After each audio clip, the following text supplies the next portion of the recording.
વલસાડ જિલ્લાના ઉમરગામમાં એક ચકચારી કેસમાં કોર્ટે મહત્વપૂર્ણ ચુકાદો આપ્યો છે। ઓગસ્ટ મહિનામાં 3 વર્ષની બાળકીને બાથરૂમમાં લઈ જઈ અડપલા કરનાર આરોપી ગુલામ મુસ્તફા મોહમ્મદ સલીમ ખલીફાને આજીવન કેદની સજા ફટકારી છે।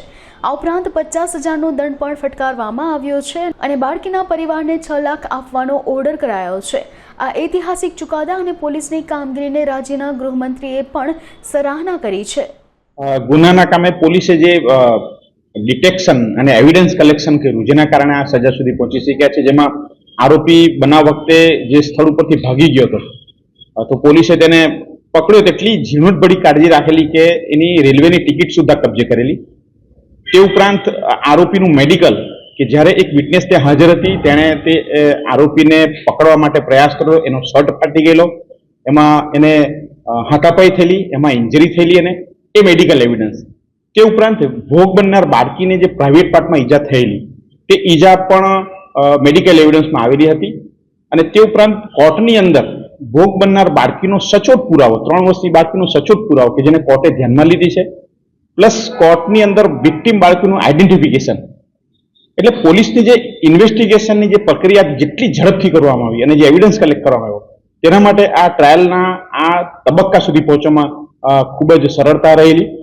જો એવિડન્સ કલેક્શનમાં મોડું થાત અને પુરાવો ના મળત તો આરોપીને કદાચ શંકાનો લાભની શક્યતા હતી, પણ પોલીસની આ ઝડપી કામગીરીને કારણે આરોપીને જે ઝડપી પાડ્યો અને જે મેડિકલ એવિડન્સ મળ્યો તેના કારણે અહીંયા સુધી પહોંચી શકેલા છે। હાલના વલસાડ જિલ્લાની અંદર બીએનએસની કલમ 65 મુજબનો પ્રથમ ચુકાદો છે, પણ પોક્સો એક્ટની અંદર એવું છે કે 2 માંથી 1માં તકસીરવાર ઠરાવી શકાય અને પોક્સો એક્ટ એ સ્પેશિયલ એક્ટ છે, એટલે તકસીરવાર બંને કાયદામાં ઠરાવ્યા છે, પણ આરોપીને સજા પોક્સો એક્ટ હેઠળ જ કરવામાં આવેલી છે। તારીખ 27 ઓગસ્ટ 2024ના રોજ ઉમરગામના જે દેવગામ વિસ્તાર છે ત્યાંની ચાલીમાં એક 3 વર્ષની બાળકી સાથે દુષ્કર્મનો બનાવ બનેલો હતો। બનાવની ગંભીરતાને ધ્યાને રાખીને તાત્કાલિક નવી ભારતીય ન્યાય સંહિતાની કલમ 65(2) અને પોક્સો મુજબ ગુનો દાખલ કરવામાં આવ્યો હતો।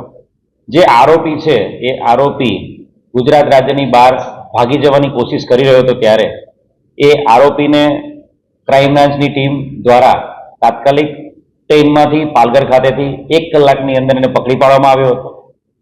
આરોપીને પકડી પાડ્યા બાદ એક સ્પેશિયલ ઇન્વેસ્ટિગેશન ટીમ આ ગુનાની ગંભીરતાને અને સંવેદનશીલતાને ધ્યાને રાખીને બનાવવામાં આવી હતી અને વલસાડ જિલ્લાના ઇતિહાસમાં રેકોર્ડ બ્રેકિંગ 9 દિવસમાં 470 પાનાનું ચાર્જશીટ રજૂ કરવામાં આવ્યું હતું।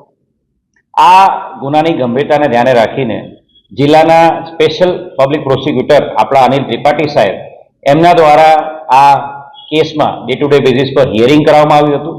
ફક્ત 82 દિવસની અંદર આ સમગ્ર કેસનું ટ્રાયલ પૂર્ણ કરવામાં આવ્યું હતું અને ટ્રાયલ પૂર્ણ થયા બાદ બંને પક્ષના વકીલોની રજૂઆતો અને જે ફાઇનલ આર્ગ્યુમેન્ટના આધારે આજરોજ આ ગુનામાં જે આરોપી ગુલામે મુસ્તફા છે એને કોર્ટ દ્વારા એમને અંતિમ શ્વાસ સુધી આજીવન કેદની સજા અને 50,000 રોકડ દંડની એમને સજા કરવાનો હુકમ કરવામાં આવ્યો છે અને સાથે સાથે ભોગ બનનાર પીડિતાના પરિવારને 6 લાખ રૂપિયા વળતર આપવાનો હુકમ થયેલો છે।